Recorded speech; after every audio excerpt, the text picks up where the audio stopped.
શ્રાવણ મહિનો ભગવાન શિવને સમર્પિત એક પાવન સમયગાળો છે. એવું માનવામાં આવે છે કે આ મહિના દરમિયાન ભગવાન શિવ પૃથ્વી પર વિશેષ રૂપે વિહાર કરતા હોય છે. આ કારણે શ્રાવણ સોમવારનું મહત્વ બહુ ઊંડું છે. જે ભક્ત શ્રદ્ધાપૂર્વક શ્રાવણ સોમવાર ઉપવાસ રાખે છે, દૂધથી અભિષેક કરે છે અને ઓમ નમઃ શિવાય મંત્રનો જાપ કરે છે, તેમની દરેક મનોકામના પૂર્ણ થાય છે. એવું પણ કહેવામાં આવે છે કે શ્રાવણમાં એક જાપના પણ લાખ ગુણા વધુ ફળ મળે છે. આ મહિનો તપ, ઉપવાસ અને ભગવાન શિવની ભક્તિ માટે શ્રેષ્ઠ ગણાય છે.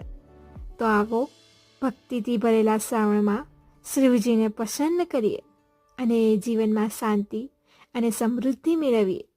હર હર મહાદેવ.